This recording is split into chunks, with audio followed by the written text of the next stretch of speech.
What do you do if you're ripped off and don't know where to turn?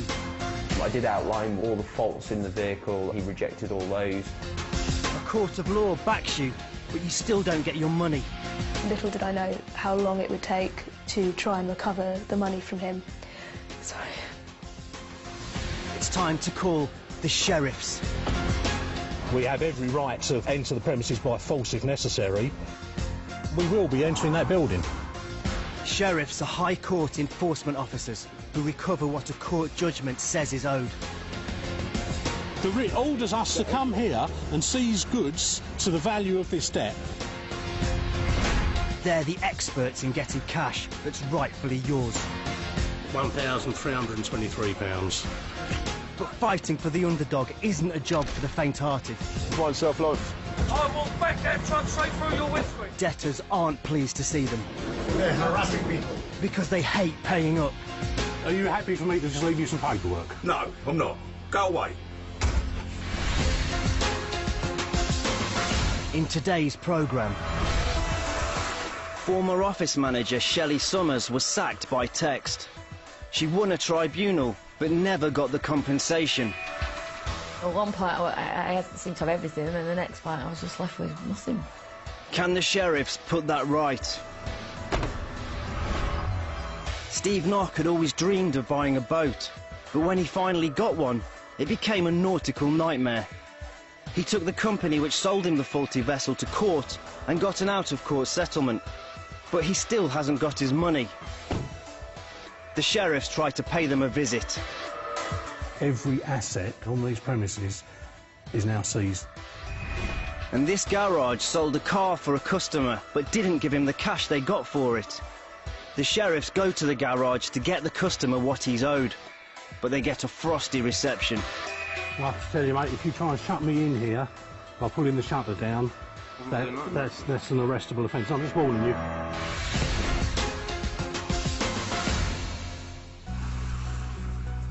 Shelley Summers is an office manager who lives in Bournemouth. Shelley had a traumatic experience when she was employed at a building firm near Manchester. Now she needs the help of the sheriffs. I started working for MJ McCall in 2005, where I was basically an office manager. I helped run the business, mainly office work. Went to site now and again, paid the wages for the lads, and yeah, I did enjoy working there.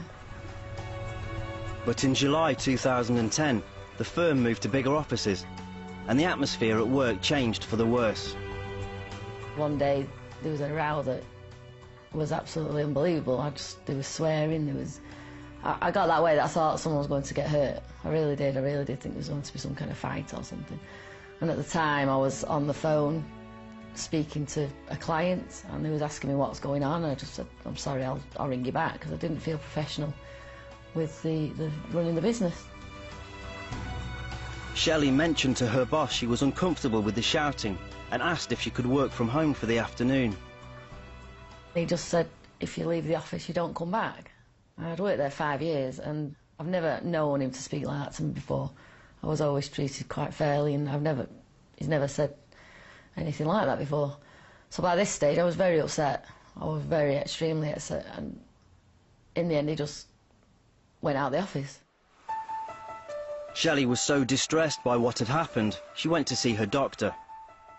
She was put on sick leave for a week and went home. Soon after she got there, Shelley received a message from her boss. I got a text later on saying that I'd been suspended and I shouldn't have left the office without his authority, and he was going to come and take the company car away at 12 noon the next day. I was devastated, absolutely devastated. I just couldn't believe that I'd worked for there so long and I was treated so bad, knowing that I was at home with nobody. I had no other source of income, I had no car, I was literally left with nothing. A week later, the boss texted Shelley, telling her to call him straight away.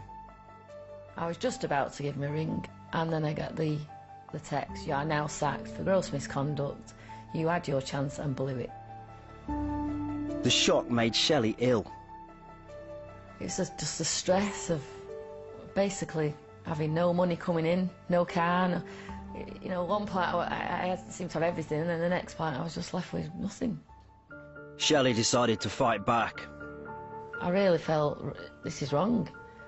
So I went to my local Citizen Advice Bureau, who were absolutely shocked. They couldn't believe what had happened also. They were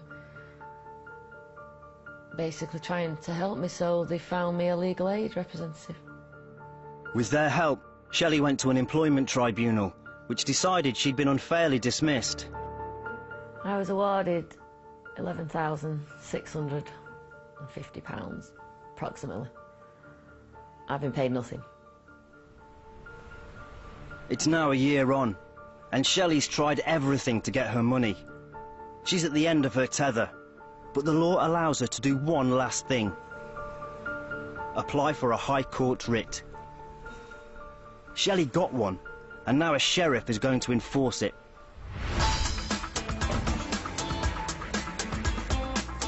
High Court Enforcement Officer Pete Spencer is on his way to where Shelley used to work. His aim? To track down her former boss, Martin McCall, and get him to pay what he owes. Every place is different, really. You get very different reactions from various different people. He'll obviously know of the tribunal case that's been set against him, and he'll know he's lost that case, so he won't be aware of our visit today until we knock on the door. The High Court enforcement officers, who are also known as sheriffs, do a job that goes back to Saxon times. They don't need to forewarn people about their visit. The element of surprise can prove useful when tracking down debtors. Sheriffs are legally allowed to walk straight into commercial premises on behalf of people owed money. Before he starts removing goods, Pete wants to find Shelley's former boss and give him the opportunity to pay her what the tribunal awarded. Hello? Hiya. Good morning. Mr. McCall, or McCall Building Contractors? Hiya. Enforcement officer from the High Court. It's just regarding an employment tribunal matter. Would it be yourself I need to speak to, or...? Let me just see if anyone's on. Cheers, thank you.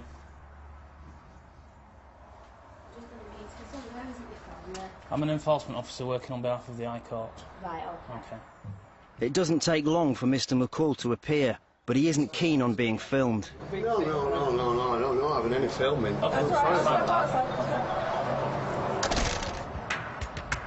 Pete starts his negotiations on behalf of Shelley. Mr. McCall tells Pete his business is being wound up and all the assets transferred to another company. However, Pete points out this transfer isn't listed with Companies House, and that's against the rules. Mr. McCall agrees to make an initial payment of £5,000 to Shelley, with more to come. It's not the whole amount, but without Pete, Shelley wouldn't be getting anything. Unfortunately, most of the assets that were at the premises were no longer there and had been transferred to another company, but he was also director of it. He did decide in the end up to make an initial payment of £5,000, which he has done by bank transfer, and then he's emailing him once he seeks legal advice to pay the remainder over a monthly period to resolve it, but he's doing that personally rather than through the company, as the company has no assets. Shelley's pleased that she enlisted the help of the sheriffs. I've worked for big companies and I know what goes on, and things are always correct the way they do things. So I don't really feel that they should get away with it, even though they're a small company. It's all too easy nowadays. People say they're only a small company, they might not be making the same money. It's not the point. This needs to be sorted out for future. I mean, it's happened to me, and if this helps to stop it happening to somebody else, that's why I've done this.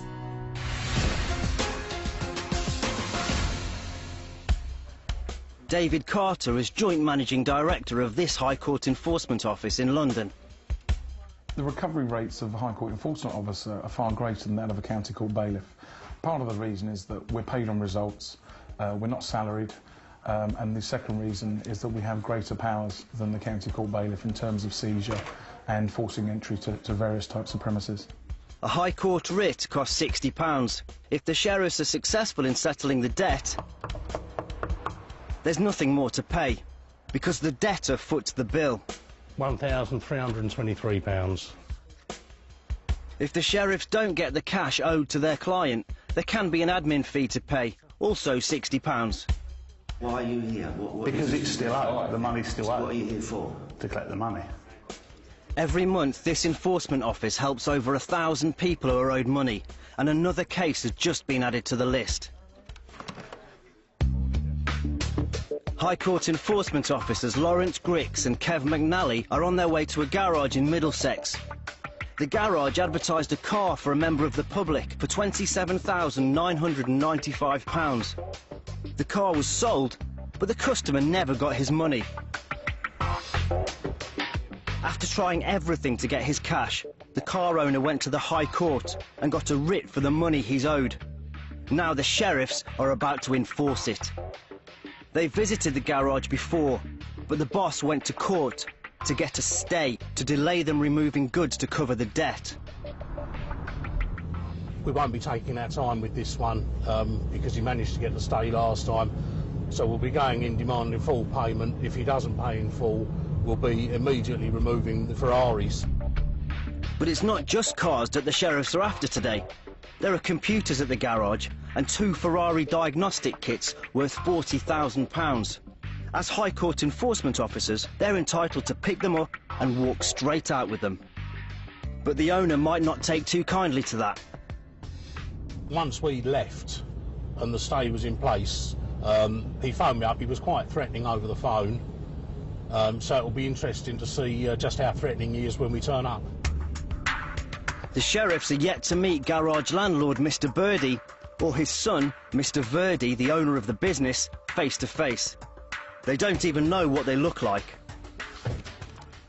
Mr. Birdie here at all? Yeah. Mr. Birdie here at all? Is he? No, I'm asking you, is he here at all?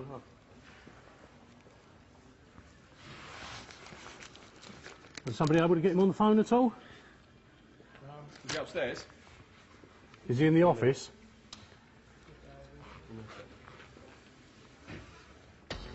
The paperwork the sheriffs left after their first visit made it clear none of the assets on the property could be removed by the owner while proceedings were in progress. That's one of the first things they'll be checking today.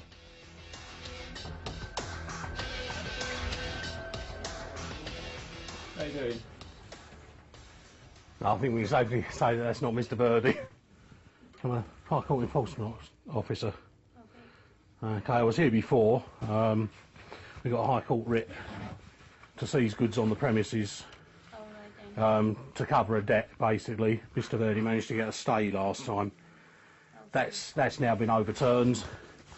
So we're here today to complete the execution of the writ. So the guy who was trying to get him on the phone has walked off somewhere, so we're actually going to start removing goods now. So those computers need to be backed up. If you've got any sensitive data on them, you need to delete it, because we'll be we're wanting to unplug those and remove those within the next sort of 5 or 10 minutes. While the receptionist backs up the computers, Lawrence goes on the hunt for the 2 valuable Ferrari diagnostic kits he spotted last time. When it comes to commercial properties, High Court enforcement officers have access all areas. They can break through doors if necessary.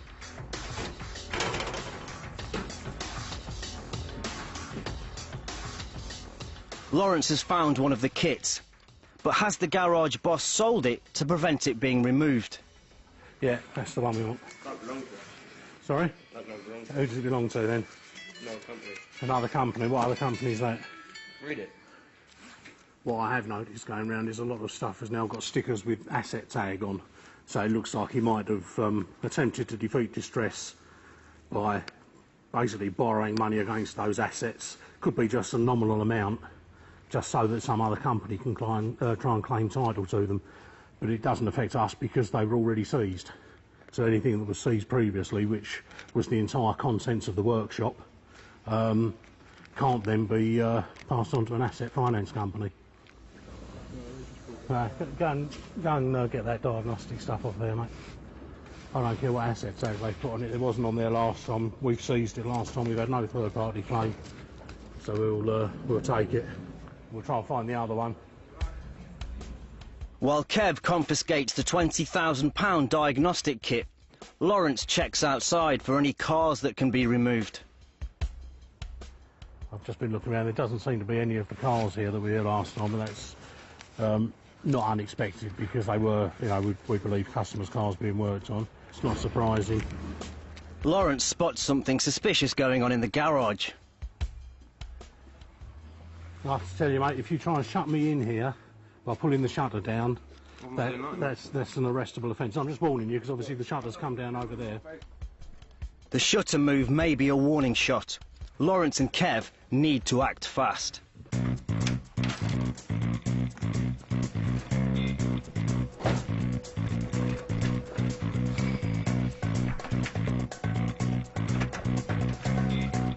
The sheriffs have been told the garage owner is on his way. Is he coming to settle his debt to the disgruntled customer, or to try and stop them removing his property? High Court enforcement officers can't take tools of the trade, equipment necessary for the running of the business. But this rule only applies if the equipment is only used by the owner. These computers are also used by his colleagues. I'll dig out the power lead for the other tower unit. That's ready to go. Printer's ready to go. There's power lead there for the printer. The new arrival seems to know the place. It could be the elusive owner. No one seems to be keen to tell us who they are or who they represent today, so we'll let them crack on until someone claims to be him. We'll see. Lawrence and Kev can't take any risks. If it is the owner, he may try to lock them out. We're leaving one of us on the premises at all times because despite the fact that we can affect re-entry if they were to pull the shutters down and lock them, it's just added time, added aggravation, and we don't need it. Are you just taking what you think is to that value, is it? We have to have a fair estimate, yeah. But this should have been dealt with when we were here last time. You know, we've got to take decisive action. Lawrence can't prove any of the vehicles on site belong to the garage owner, so he's going to remove the posts which hoist the cars into the air for maintenance work. Are you able to get a wheel on that Ferrari that's on the ramp there so it can be pushed off when the specialists arrive to take the lift away? Next, the CCTV system is stripped out. We'll grab that monitor, mate. I've got the control unit. You got the light bit there? I've got the bit I can carry in one hand with my briefcase in the other, mate. The removal of the kit has clearly upped the ante. Another man who refuses to identify himself wants to make a deal to stop the removal. But it may just be a stalling manoeuvre while the owner tries to get another stay from the court. If you get me 17 grand in the next half hour, then I'll tell you, I'll put the trucks on hold for half an hour. It's a bit more than half an hour. Maximum I'll give you is an hour, purely because of what happened last time. Is it a genuine offer or a delaying tactic? Lawrence will find out soon.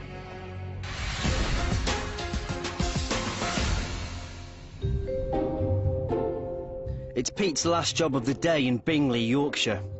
All he knows about the case is it's about a man who owes over £13,000. No idea what it's about, really. There's no case notes to give me any background information. So we'll give it a knock and see if the defendant's there.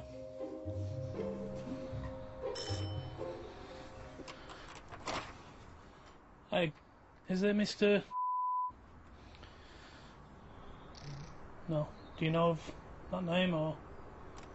Can I ask what's going on? Yeah, I'm an enforcement officer enforcing an High Court writ at this address. You don't know who that is? You've got my address? It's gone through court at this address, yeah. Sometimes High Court enforcement officers do chase the wrong lead, and it costs them valuable time and money. But of the 70,000 plus writs they deal with every year, they collect over 65 pence for every pound owed. Obviously, it's not you, I mean, and you've no idea who this person is at all? No, I've no idea at all. OK. Because the address on this writ is incorrect, an innocent member of the public has become unwittingly involved. It's obviously quite concerning that somebody has used your address then, and, yes. And for that, and we'll do a retrace on the defendant name and hopefully get a trace address somewhere else maybe. But you've got the paperwork. If anything does come to light, the office number's on there and my number's on there to contact us. Oh well. Pete gives the house owner some important advice. You might just want to report it to the police that potentially somebody might have used your address fraudulently, rather than it being you. Just so they're aware of it, just in case you get any other items cropping up that you're not aware of. All right. Okay. I'll do that. Yeah. Thank you. Thank you Thanks. very much. Sorry that can't be any more help. Pete will check the name on the writ against a national database and the electoral roll. Hopefully that will help him track down his man.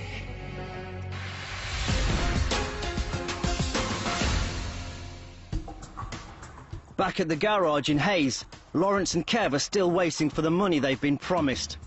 The £17,000 isn't the full amount owed to the owner of the car the garage sold, but it is a start. A man who won't reveal his identity approaches Lawrence. Have you got the ring there? I have. Of course I have. No, sir, you can't, because you're not my defendant. You're not Mr. Verdi. If you show me some ID, show me you're Mr. Verdi, because I've got my doubts at the moment, because you keep saying you are and then you're not. You show me some ID, show me that you're Mr. Verdi, then I'll show you my writ. And what does the writ let you do? Come here and seize goods to the value of the debt. Just when it looks like Lawrence is getting nowhere, he's approached by the man who offered £17,000 to stop the removal of goods. Yeah, he's going to get his aunt to come down and pay on a credit card. So, we shall see. How far away is your aunt? About 20 minutes. I bet so that means nothing to me, I'm afraid. I'll go with. Throw you out. Oh, by the way, please fill me and tell me the police is coming here to throw these guys out. Confusion reigns. Is the aunt coming, or the police? Soon the question is answered. Hi, who called us? No idea. I'll show you some ID. Enforcement officer's got here to enforce a High Court writ. Okay. On this premise here, yeah? Yeah, apparently. I mean, we seized goods about 3 months ago, and they got an emergency stay. The judge threw it out when he actually got a hearing. He threw it out because there was no grounds for dispute whatsoever. Now the police have arrived. The elusive garage landlord, Mr. Birdie, suddenly appears out of nowhere. Hello there, mate. You alright? Are you? Sorry, who are you? Birdie, I own the property. You're on the phone. Alright, if you just go in, mate, we'll come and have a chat in a sec, yeah? Is that Mr. Birdie? I believe it might be. Yeah. I believe that might have just been our defendant. That's the first time he said That's the first time he's acknowledged who he is. So that's the elusive Mr. Birdie. He was actually the first person Lawrence saw when he arrived this morning. Mr. Birdie wants a private chat with the policemen upstairs.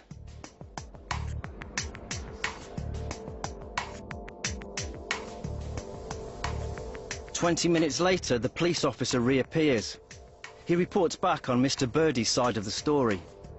He's saying that this company's gone into liquidation 2 days ago. No, what they've done is they've written to a liquidator and said, will you act on our behalf? Yeah. I mean, it's still got the name up on there. They're saying it's trading in a different name.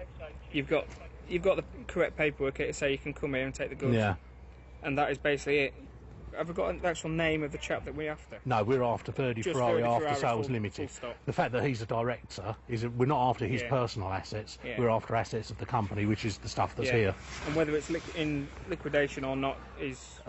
it's not in liquidation. If it was in liquidation, actually properly in liquidation, then we couldn't take the assets. They become sort of in the custody of the liquidator.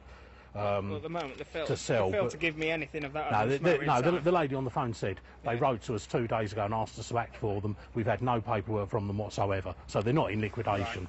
Right. We're going to take the stuff we've got now. Yeah. Right, I've got to give him this paperwork because he's got to sign for these goods that I'm taking. Right, I'll ask him down then. Lawrence isn't surprised by the delaying tactics. A lot of the time it's a war of attrition. Which we usually win. Mr. Birdie doesn't want to come and talk in front of the camera. Right. Would you come upstairs with us sure. now? I understand you're going to give him a receipt or something. Well, not a receipt. A receipt for his goods, You come up effectively. and speak to him with us. Yeah, no problem. The sheriff seemed to be making progress. Soon after Lawrence gets upstairs, Mr. Birdie's wife appears and pays £5,000 by credit card. Yeah, I'll do your receipt in a sec. I've just got to do the balance. And the Birdies offer to organise scheduled repayments to cover the outstanding debt. Lawrence is satisfied with this arrangement and returns the removed goods. Thanks to the sheriffs, the owner of the car the garage sold will now get a good chunk of the money he's owed, with more to come. They're offering £5,000 a month to clear it off, providing they stick to that. You know, that's quite reasonable because, as it transpires, there aren't the assets there. The cars do belong to customers, so there's no real leverage there to get any more money. So we've handed the goods back because basically the business can't function without them. And while, generally speaking, if our actions cause a business to close down, but we've managed to clear the debt, then that's not an issue. A limited company, there's no protection. All their assets are liable to be seized and, if necessary, removed and sold to clear a debt. But if we're not going to clear a debt, if we're only clearing a fraction of it, there's very little point in removing the assets and preventing them from trading. So we've returned the assets for today so they can carry on trading and can meet the payment arrangement if it's accepted by the client. But if it isn't accepted, or the owners don't meet the repayments, the sheriffs will be back.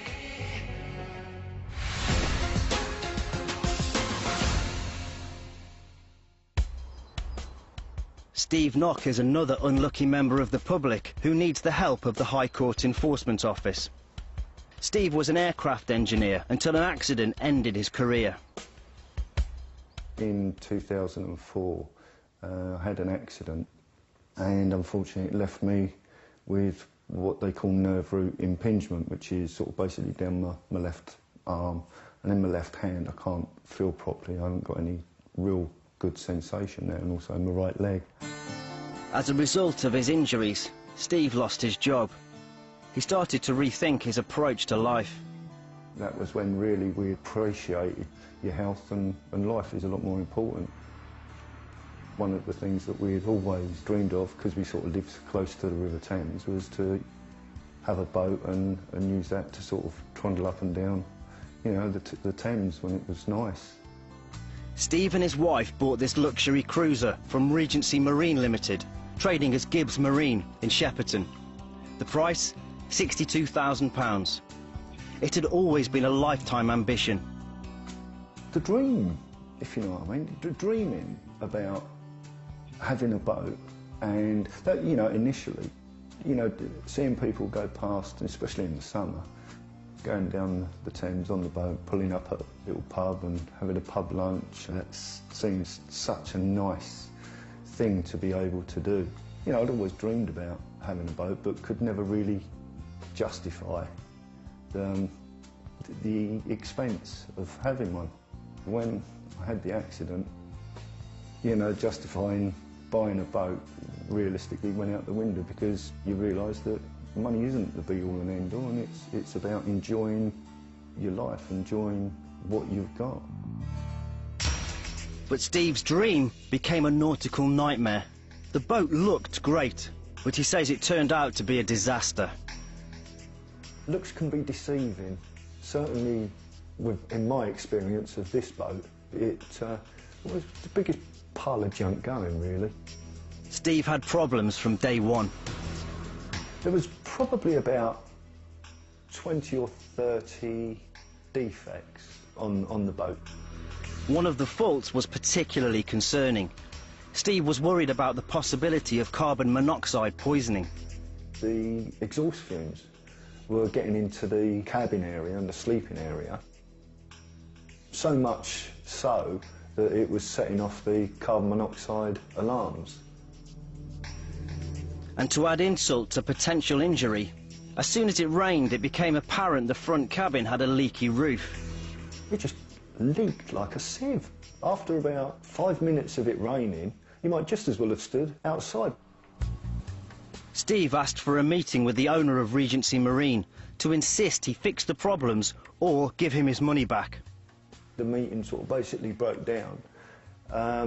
He still had no intentions of repairing, so on and so forth. So as I left his office, and his office is upstairs. As I walked down the office steps and started walking out of the actual showroom, he shouted down to me, "OK, Steve, let's have fun in court then." Steve didn't have fun. His legal costs were £35,000, but he did get an out-of-court settlement with Regency Marine. However, Regency Marine failed to pay Steve what he was owed. In fact, a year on, they still haven't paid a penny. Steve had little option. He transferred the claim up to the High Court and got a writ against Regency Marine. And now Sheriffs Kev and Lawrence are on their way to enforce it at the showroom in Shepperton, Middlesex. They've got a debt, as it stands at the moment, of just over £57,000. Both sell for lots of money, so they should have sufficient assets to cover the debt. So hopefully they'll realise that and pay. Or if not, and we do have to remove, then there'll certainly be sufficient stuff there to cover the debt. The Sheriff's first job will be to check whether Regency Marine is still trading, and if these boats belong to the company and can be removed. Hi there. Regency Marine Limited, trading as Gibbs Marine Sales. I'll show you my ID, sir. I'm an enforcement officer. Oh, yes. I'm here today to enforce a High Court writ against Regency Marine Limited, trading as Gibbs Marine Sales, on behalf of Stephen Knock and Andrea Knock, and I'm here today to collect £57,078.06. Right. So that needs to be paid, sir, or we're here to seize goods to cover the debt. Lawrence needs to find out if he's talking to the Regency Marine man named in the writ. Who's Mr. Shields? Is that you? No. No? I'm Mr. Piercy. All right. I'm a different company. All right. And Mr. Piercy tells Lawrence that the debtor company, Regency Marine, which traded under the name Gibbs Marine, is no longer in business, and none of these boats belong to it. Instead, he says they belong to Gibbs Boat Sales. Any idea why then, sir, this has got Gibbs Marine Sales on it? Yeah. If it's Gibbs Boat Sales? It's all Gibbs, but it's all, I can assure you these are Gibbs Boat Sales. No, well, I will definitely need to see proof, because everything here says Gibbs Marine Sales, so you know, I will be seizing them. Lawrence could remove and auction this boat to help settle the Steve Knock case. It's down to Mr. Piercy to prove his company owns it, not Regency Marine. While they wait for his accountant to fax the ownership documents, Mr. Piercy takes Lawrence to see the boat at the centre of the dispute. This is Mr. Knock's boat, which, as you can see, sat here. Right, well, if it's Mr. Knock's boat, we can't touch it. We can only remove the... No, that one. No, we can only remove the defendant's goods to pay the debt. We can't remove the claimant's goods to pay the debt. If there's a dispute over this, and you're saying it's Mr. Knox's boat, but he's been awarded, you know, the money on top or whatever, then if this is Mr. Knox's boat, we can't remove it to clear Regency Marine's debt, because it's not their boat. What the SB is we're selling this on behalf of Mr. Knock. Yeah. Clear the debt. But it seems like he doesn't want to wait for the money. We've had the boat up for sale for probably, I don't know, 5-6 months. It hasn't sold. Just the simple reason is his boats aren't selling fantastically at the moment. So you're selling his boat to clear Regency Marine's debt? No, to clear the debt to Mr. Knock. So in other words, all the proceeds of the sale of that boat goes to Mr. Knock. But that's Mr. Knock's boat? Yeah. So in other words, we're selling it, so we can pay Mr. Knock the 50-something thousand, whatever it is. So what do you owe him the 50,000 for? For not selling his boat? Yeah. As part of the out-of-court settlement, Regency Marine did agree to sell the boat so Mr. Knock could have his money back. Lawrence goes back inside to make completely sure Regency Marine isn't selling boats here under its previous trading name, Gibbs Marine. Gibbs Marine, good morning. Gibbs Marine? I'm afraid he's not here at the moment. Can I have one, please? Gary.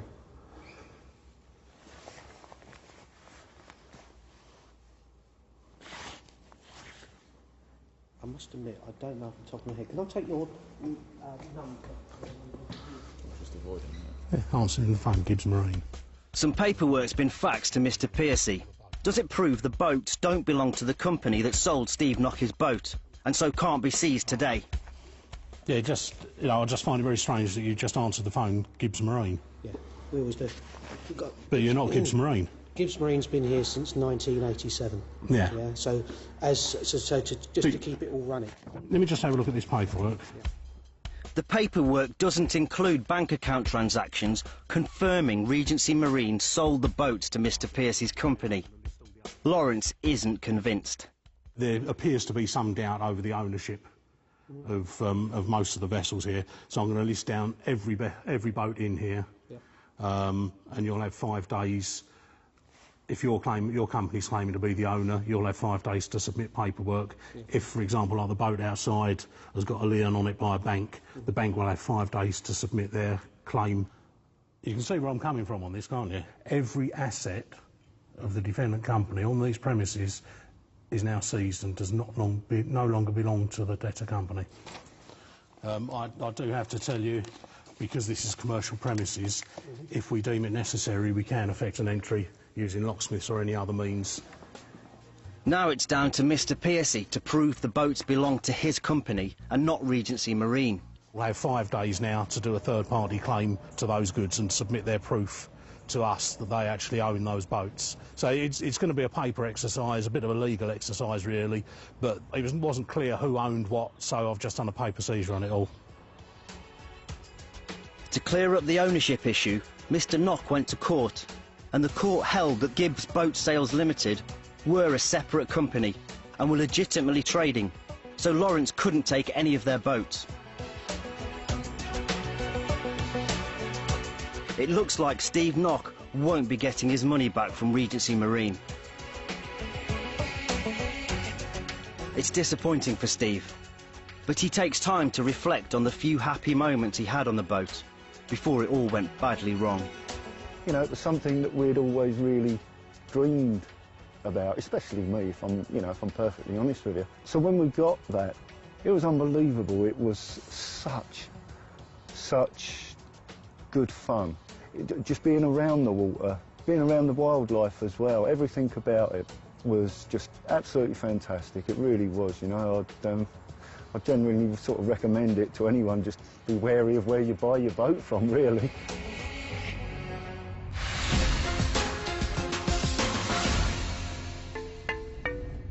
Kev and Lawrence have one more job to do today at a property investment company in Wandsworth, London. The sheriffs are acting for someone who was selling a house with the company, but there was a dispute, leaving the vendor out of pocket. We're here today to collect just over £5,500. We've just pulled up now. It looks like offices, so we don't know what they'll have in there in the way of assets, but hopefully they'll be able to discharge the debt. Because the sheriffs don't forewarn debtors they're coming, things can get heated when they turn up. You're always going to get the odd nutter. You've got to go in sort of prepared, but generally speaking, most situations aren't too bad. You know, and if you really need to, you can call the police, you know, and the police will come out and assist you. Hello there. I'm looking for Quantum Investment Properties Limited. Brilliant. I'll just give them a call. All right. Take your name. Yeah, my name's Mr. Grix. Hello there, I'm Chasing ID. Yeah. Mr. Grix, enforcement officer. You happy for me to speak in front of the receptionist? Yeah.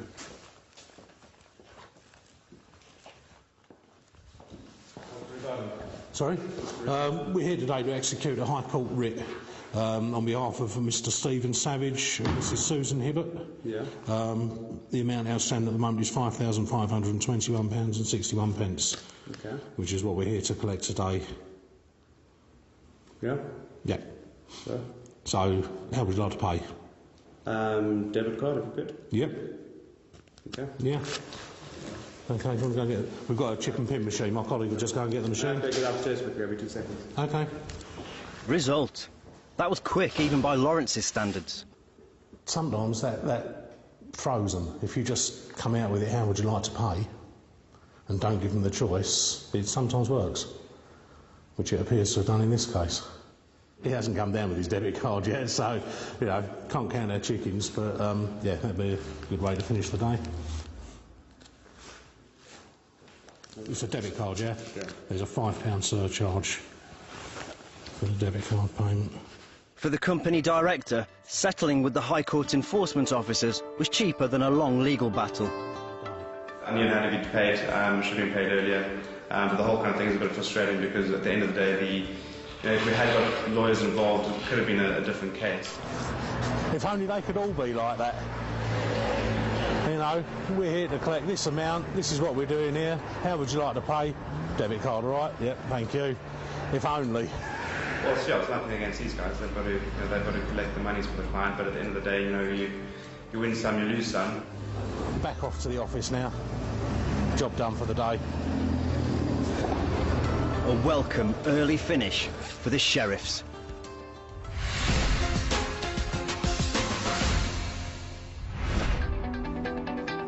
It's now 2 months since Lawrence and Kev paid Regency Marine a visit. The company is now in administration.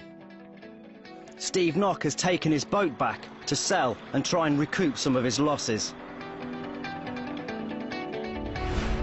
Shelley Summers is being paid £175 per month by her previous employer, Mr. McCall. The debt will be paid off in just over 4 years. Shelley says she wants to put this episode of her life behind her and is looking forward to a brighter future. And the customer whose car was sold by Verdi Ferrari was pleased to get some of the money he was owed. But the story doesn't end there. The owner of the garage promised monthly £500 repayments to pay off the rest of the debt. But he's missed the first deadline, and there's no sign of that money arriving. If they don't make the first payment, it appears obvious that they're avoiding it or intending not to pay it. So we go back with the intention of removing goods. The sheriffs will be revisiting the garage within days, and this time they'll be removing property for good. Next time,